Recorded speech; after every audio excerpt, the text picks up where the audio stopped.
Tonight, I want you to imagine this: rain drumming on the windshield, wipers slashing back and forth in a hypnotic rhythm, the road ahead blinking into view for a heartbeat, then vanishing in a sheet of water. Simple. Ordinary. We've all been there, behind the wheel, trusting two thin blades of rubber to sweep away the storm and keep us on the road. But once, there were no wipers. Just blurry glass, cold wind, and the sheer hope that the storm would pass. And then came a woman. Not an engineer, not an inventor by training, but a woman with an idea so clear, so simple, that it changed how the world drives. Her name was Mary Elizabeth Anderson. This is Faces of History. I'm the Duke of New York, and tonight we ride through rain and glass, stubborn men and skeptical boards to meet the woman who cleared the way. Before the snow, before the glass, before the rubber blades scraping the storm away, there was a girl in Alabama, a girl growing up in a land of green valleys and slow rivers that carried secrets through the cotton fields. Mary Elizabeth Anderson was born on February 19, 1866 in Greene County, a quiet patch of Alabama that once sat squarely in the bruised heart of the Confederacy. Her childhood came on the heels of a war that left the South scarred and searching for a future it couldn't quite imagine.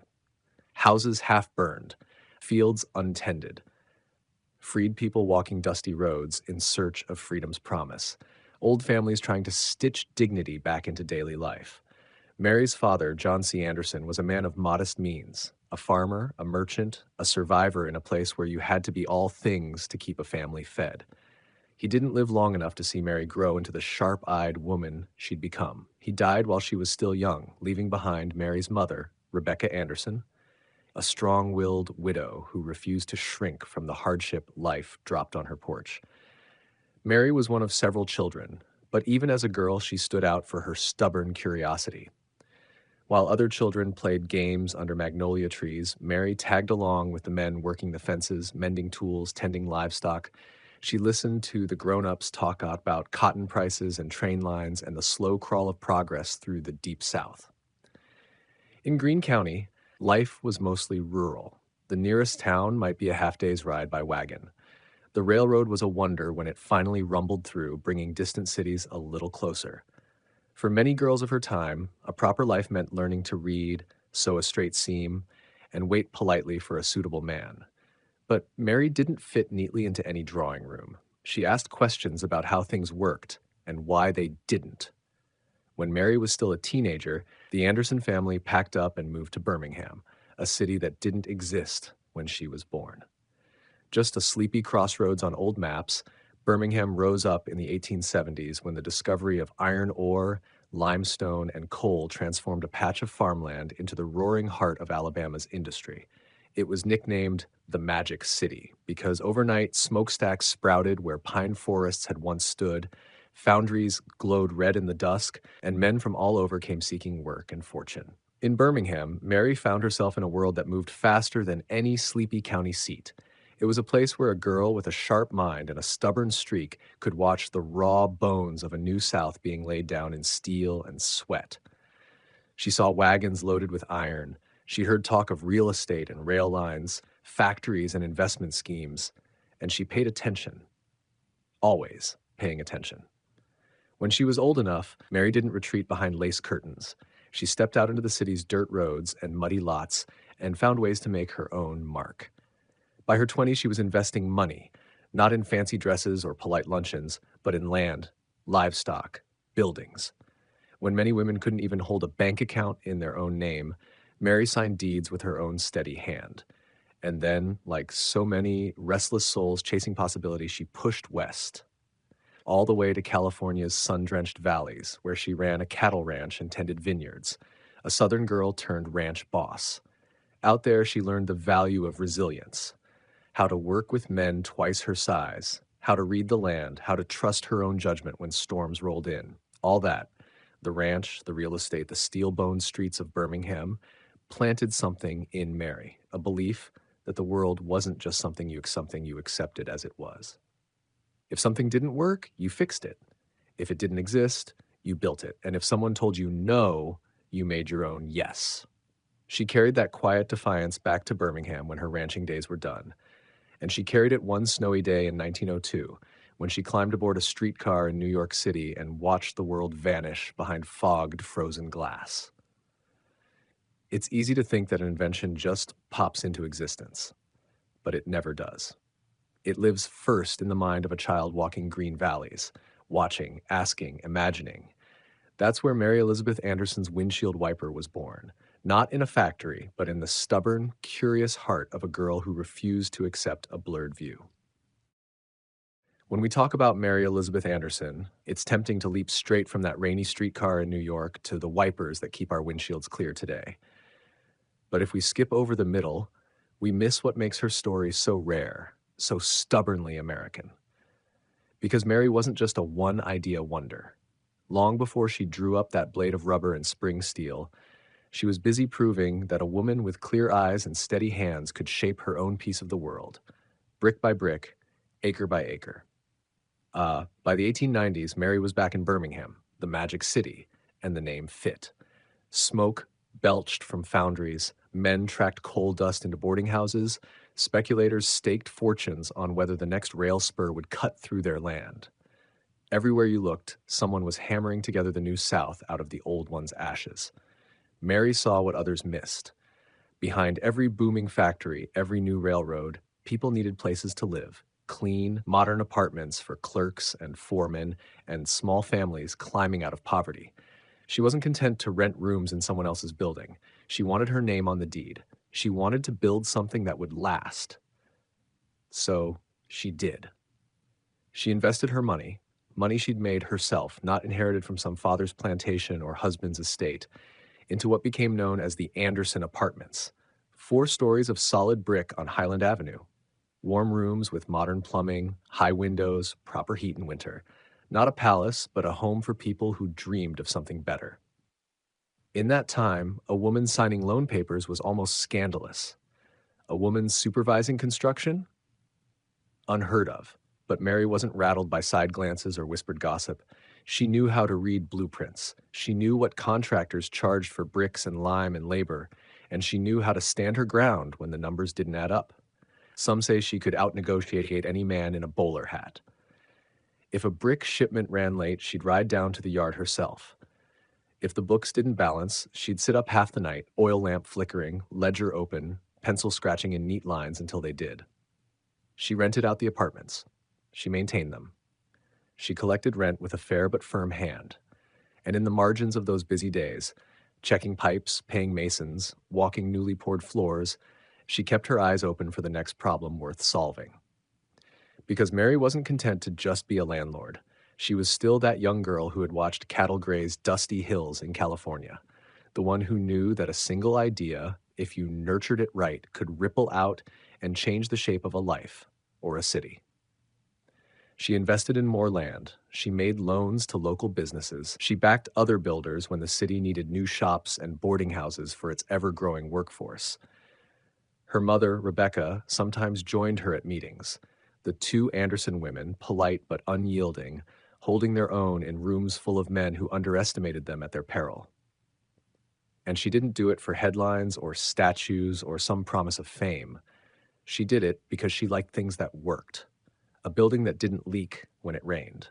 A ranch that turned dry hills into grazing pastures. A city that needed to grow up strong if it wanted to survive the booms and busts that always came with steel and iron. Maybe that's why, when Mary stepped onto that snowy streetcar in New York City in 1902, coat buttoned tight, notebook tucked in her bag, she didn't just grumble about the freezing sleet blowing through the open window. She saw a design problem. And like any builder, she started planning how to fix it. In that moment, Mary wasn't just a passenger riding along with fate. She was an architect of her own story, a story that would soon sweep away more than snow. So next time you walk past an old brick apartment building in a southern city or lean back in your car seat as your wipers sweep rain from your view, remember, before the invention, there was the builder, a woman who knew how to stand her ground, sign her name, and clear the way, not just for drivers, but for dreamers like her who refuse to accept that some doors are forever closed. Picture New York City 1902. The streets are a slush of wet snow and grimy footprints, the kind that soaks through your boots and clings to your coat hem for the rest of the day. Horse-drawn carts clog intersections, streetcars clang along frozen tracks, their iron wheels shrieking when they hit patches of ice. Mary Elizabeth Anderson was there, a woman far from her southern hills, standing in the greatest city in America at the dawn of the new century. She was visiting relatives, checking in on investments, or maybe just seeing the heartbeat of a modern world that never seemed to sleep. But on that gray, cold day, she boarded an electric streetcar, the city's pride, a sign that New York was charging forward while the rest of the world tried to catch up. Inside the streetcar, it was crowded.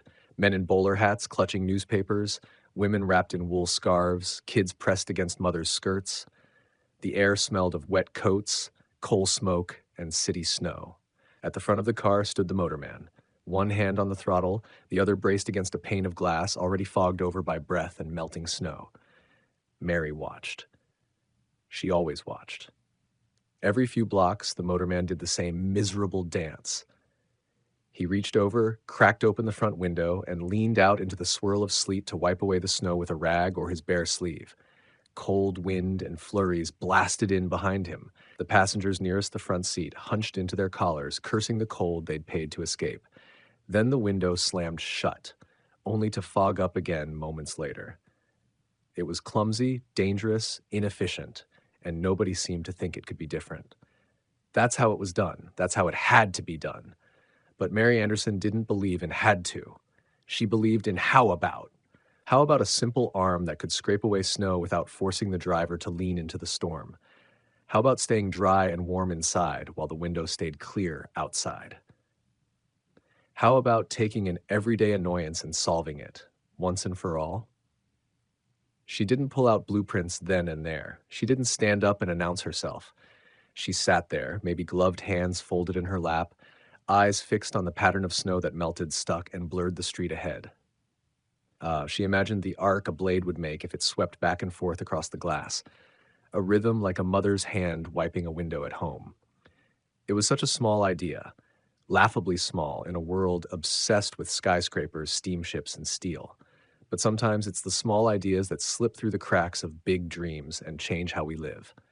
The streetcar rattled on down Broadway. Snow kept falling, a simple problem. An obvious one once you cared enough to really see it. Mary got off at her stop, boots crunching through the curbside snow. She didn't forget what she'd seen. She tucked the problem into the back pocket of her mind like a note pinned inside a ledger book.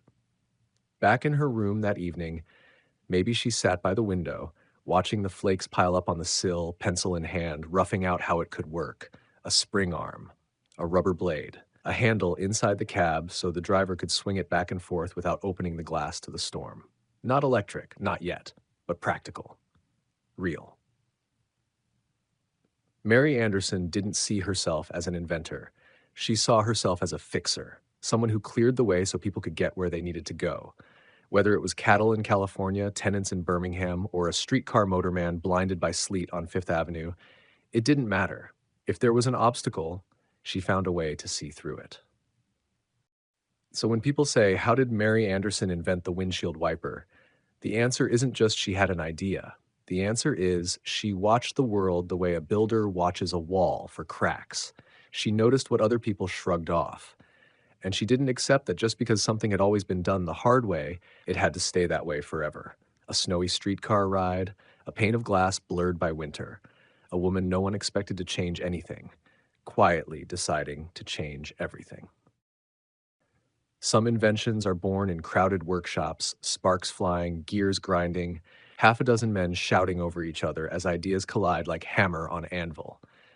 And some, like Mary Elizabeth Anderson's, are born in a warm room on a cold night, the hush so deep you can hear the wind slip under the door, the snow tapping gently on the window pane. Back in her Birmingham home, Mary sat at a desk lit by an oil lamp, pencil in hand, sketching lines that would change the way the world saw the road ahead. On that sheet of paper, she drew something so ordinary that it seemed almost laughable, an arm. Just a slender piece of metal, spring-loaded, hinged at one end, a rubber blade pressed against a pane of glass, a handle inside the driver's reach. Push the handle, the arm sweeps across the window. Let go, a spring pulls it back. The blade hugs the glass, wiping away rain, sleet, snow, whatever the sky dares to throw. No need to open the window, no need to lean out and risk freezing winds or losing sight of the rails. Simple, obvious, once someone cared enough to see it. But an idea, no matter how perfect, is just an idea until it's forged into something real.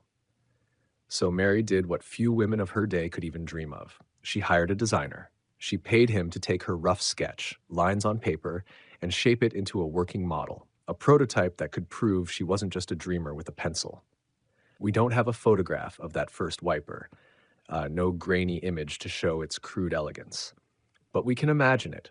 Brass or iron, maybe, a stout spring, a rubber strip cut by hand, a lever that fit into the cramped cab of a streetcar or soon enough, an automobile. It probably looked more like a piece of farm equipment than the sleek wipers we know today. But it worked. When the prototype did what she'd pictured it doing, Mary did the next thing many inventors fear most. She filed for a patent. A woman in the early 1900s applying to the United States Patent Office for a mechanical device, that alone set her apart from nearly everyone she knew.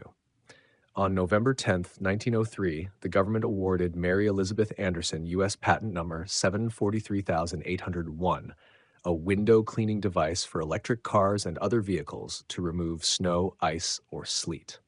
Read the old papers today and you see her mind at work. Clear, practical, no frills. She wrote exactly how it should be attached, how the blade should press against the glass, how the driver could operate it from inside without opening the window to the elements. 20 years before Detroit woke up to the obvious need, Mary had already solved the problem. Think about that. The Ford Model T, the car that put America on wheels, wouldn't even roll off the line until 1908. And when it did, it would be open to the wind, the rain, the dust. Drivers wrapped themselves in coats and goggles, braced for every storm. A windshield wiper seemed almost extravagant, until enough people slid off muddy roads or squinted through freezing rain to realize that visibility wasn't a luxury. It was survival. But back then, cars were toys for the rich, or rugged experiments for tinkerers. Mass production was still a gleam in Henry Ford's eye. The idea of wipers didn't excite the men who held the purse strings. They wanted engines, wheels, speed. A clear windshield? Who cared? Mary did. She didn't stop at the patent. She took her invention to companies who might manufacture it, pitched it to investors who could see a future in clear glass and safe roads. She approached the Dinning and Eckenstein Company in Canada, hoping they'd see what she saw. They turned her down flat. The letter they sent back, and it survives, says it all. We do not consider it to be of such commercial value as would warrant our undertaking its sale. In plain English, no one's going to pay for that. And so the blade that cleared the way sat on a shelf in Mary's mind. Patented, proven, but gathering dust. She could have fought. She could have sued when copycats emerged. She could have spent years knocking on doors that slammed shut again and again. But Mary wasn't built for lawsuits and bitter courtrooms. She was a builder, a doer, a fixer. She moved on. She watched her apartments fill with tenants. She tended to her investments. And she waited, in her quiet way, for the world to realize what it had missed. They would, but not in time for Mary to profit from it. You can almost imagine her years later, older, riding in the back of a new enclosed automobile as the rain fell, watching the wipers sweep in that familiar arc she'd dreamed up decades earlier. Maybe she smiled, maybe she shook her head at the irony. The blade she imagined on a snowy New York streetcar did what all great ideas do. It outlived its creator's patience, and once the world caught up, it never let go. Invention is a spark, but turning that spark into a flame takes something else entirely. It takes belief. Not just the inventor's belief, but the belief of people willing to put money, machines, and muscle behind an idea that doesn't yet exist in the world. And for Mary Elizabeth Anderson, that's where the real storm began. In 1903, she had the spark. Her patent was in hand, the prototype built, the design clear as a new pane of glass. She didn't just sit on it. She did what every good entrepreneur must. She knocked on doors. She wrote letters, pitched manufacturers, asked for meetings with men who made parts for rail cars and the emerging automobile industry. She crossed her T's in tidy ink. She explained how her device worked. She detailed the benefit. No more blind motormen squinting through snow. No more passengers freezing as the icy wind poured in every time a driver leaned out to wipe the glass by hand. She spoke in the language of efficiency, safety, profit. But on the other side of every polished desk, she found the same polite wall, a wall built of doubt and dismissive smiles. In Canada, the Dinning and Eckenstein Manufacturing Company was among the first to give her a hearing. They were makers of metal parts, the kind of firm that might turn a sketch and a prototype into mass-produced hardware ready for rail cars and motor cars alike. Mary packed up her diagrams, made her pitch, laid out the vision, a simple blade, a spring, a handle, clear sight lines in snow and rain, safer journeys for passengers and operators alike. Their answer arrived days later, sealed in an envelope she probably unfolded at that same desk where she'd sketched her original wiper. We do not consider it to be of such commercial value as would warrant our undertaking its sale. In plain English, nobody will buy this. It's easy now to laugh at that letter, easy to scoff at how wrong they were.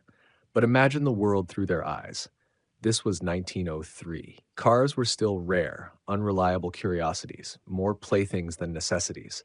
Drivers bundled up in goggles and leather coats like pilots in open cockpits. Streetcars rattled through snow and rain just like they had for years, with windows cracked open and motormen half frozen, but nobody complaining loud enough to force change. And then there was the unspoken thing, the thing no polite letter would say outright: she was a woman. Not an engineer in coveralls or an industrialist with factory shares. Just a single Southern woman showing up at the door with a drawing of a metal arm and a promise that it would make travel safer, faster, better. Men with mustaches and ledgers and club memberships looked at her across broad oak desks and saw not potential, but risk. Not a partner, but a curiosity. After all, what did a lady know about machines, about glass and rubber and springs? What they didn't see was her grit, her stubbornness, the same fierce resolve that had built an apartment block in a boom town, run cattle through dry California hills, and navigated the sharp elbows of Birmingham's business circles. Still, grit could only carry her so far when the gatekeepers kept the gates locked tight. So Mary did what she always did. She adapted. She didn't waste money she didn't have on court fights when cheap imitations popped up in later years. She didn't turn bitter when manufacturers borrowed her idea once the world finally realized that clear windows were good for business and survival. She watched the years tick by as automakers grew up, as open carriages gay to enclosed sedans, as speed limits rose and roads stretched from muddy tracks to proper paved highways. She watched accidents happen in storms that her wiper could have helped prevent. She read articles about new patents that looked suspiciously like her own, filed by men who never saw a snowy streetcar from her seat, and she saw her patent slip quietly into expiration in 1920, the protection running out just as the market for wipers finally exploded. She never sued, never raged in newspapers, never demanded a cut of the profits raked in by Detroit's new kings. In the face of that wall of doubt, Mary did something few people remember to admire. She kept going. She didn't fold her hands and slip into bitterness. She kept building homes. She kept investing. She kept tending the life she'd made, clear-eyed as ever, rain or shine. The wall didn't crumble for her, but she showed the next dreamer where the cracks were. She made it easier for the next mind, man or woman, to see that sometimes the simplest fix is worth more than any grand invention that never leaves the drawing board. When the storms came, she'd already proven what she was made of. And when the storms passed, the world saw the road ahead through her idea, whether it knew her name or not. If history were fair, this is the part where Mary Elizabeth Anderson would stand on a stage, patent in one hand, royalty checks in the other, as the world tips its hat to the woman who cleared the way. Cameras would flash. Reporters would scribble down quotes about how she changed driving forever. Detroit's industrialists would carve her name into plaques beside Henry Ford and the Dodge brothers.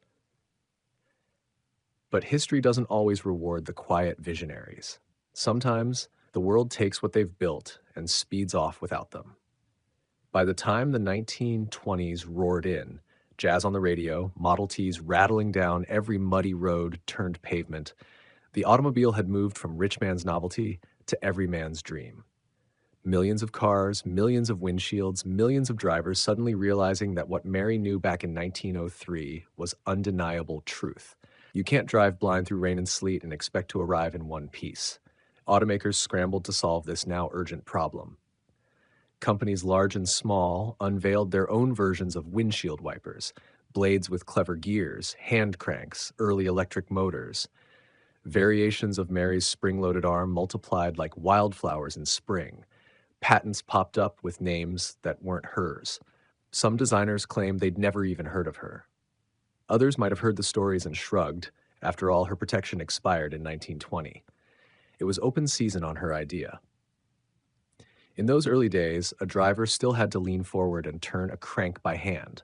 Some early electric wipers were so noisy they startled horses on the roadside. But each awkward prototype traced its lineage back to that snowy streetcar in New York. To Mary's stubborn pencil lines that refused to accept blurry glass as the cost of progress. And what did Mary earn for all this? Not a penny in royalties, no licensing deals, no courtroom victories to force the big car companies to cut her in on the wealth her clear view made possible. She didn't become the Queen of Detroit. She didn't bankroll a new company and hire an army of lawyers. She didn't brand herself inventress of the windshield wiper and tour the lecture circuit. She simply watched from Birmingham, from her tidy apartment, maybe from the passenger seat of an enclosed automobile as wipers flicked back and forth on a stormy day. She lived long enough to see cars become a fact of life, to see drivers sit snug behind glass while the rain and snow slid away with the rhythmic swish-swish that came from her mind. The irony stings. Her simple idea finally found its moment, but the moment left her behind. Yet if you dig deeper, you'll see that Mary's story is bigger than lost money or stolen credit. Because while the wipers spread, so did the quiet revolution she represented. She wasn't just an inventor. She was a symbol that invention isn't about status or connections or grand workshops filled with men in lab coats. Sometimes it's about a woman in a crowded streetcar who refuses to accept that the cold wind must always find a way in. And while she never cashed in, the idea did exactly what she wanted. It worked. It endured. It outlasted the men who said no.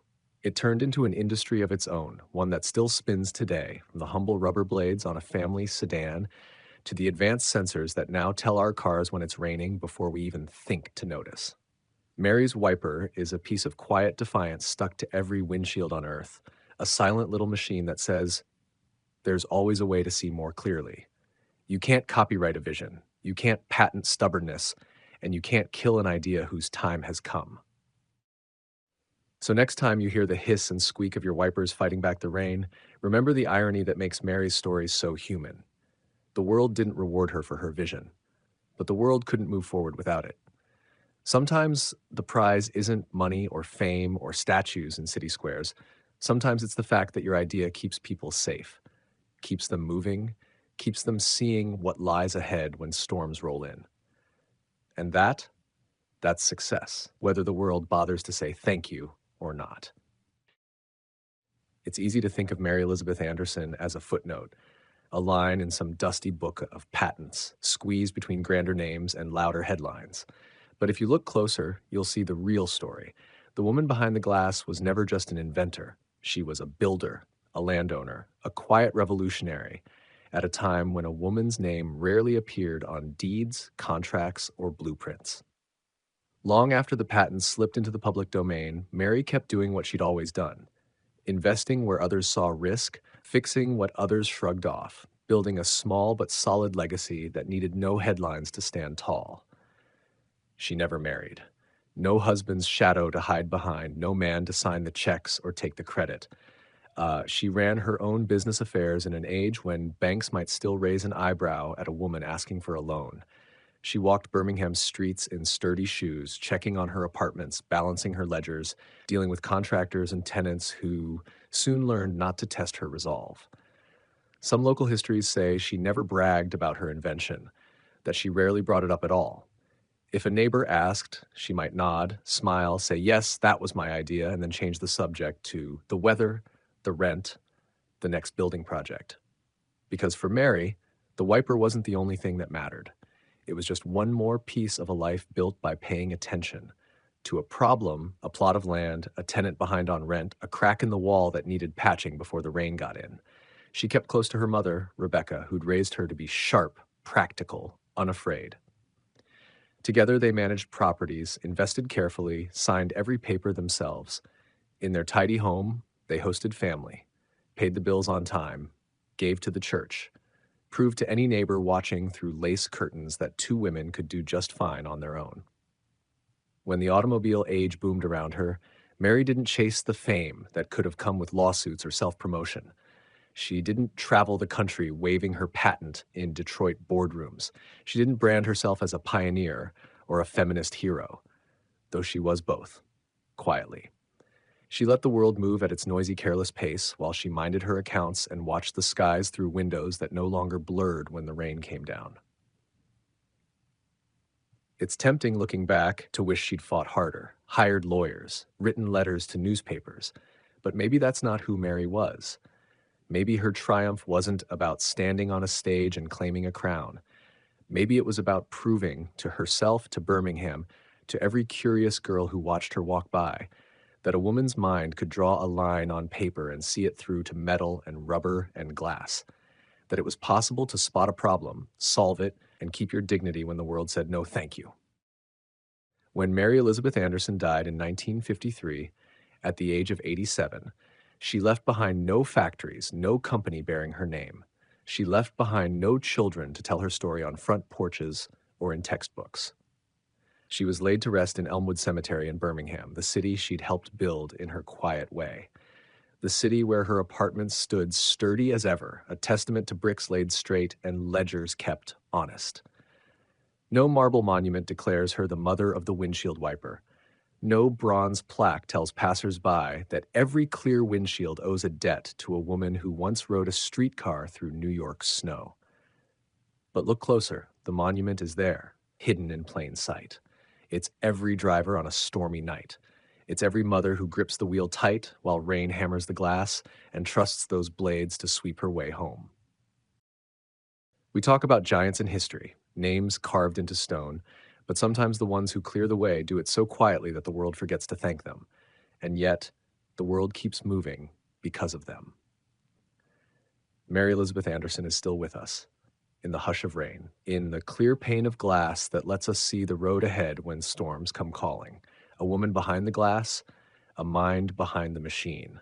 A reminder that sometimes the clearest vision comes from those the world never sees coming. So next time you're driving through a storm, watching the wipers push the world into view, think of Mary Elizabeth Anderson. Not because she fought for glory, but because she saw what no one else bothered to fix. She cleared the way. For drivers, for inventors, for dreamers who stand at foggy windows and imagine something better. Faces like Mary's remind us that invention isn't always born in laboratories. Sometimes it's born in the mind of someone who just refuses to look away. If you learned something tonight, share this story, subscribe, leave a review, and tell your friends that Faces of History doesn't just teach, it clears the way. I'm the Duke of New York. Stay curious, stay brave, and remember, every storm ends, but a clear vision can last forever.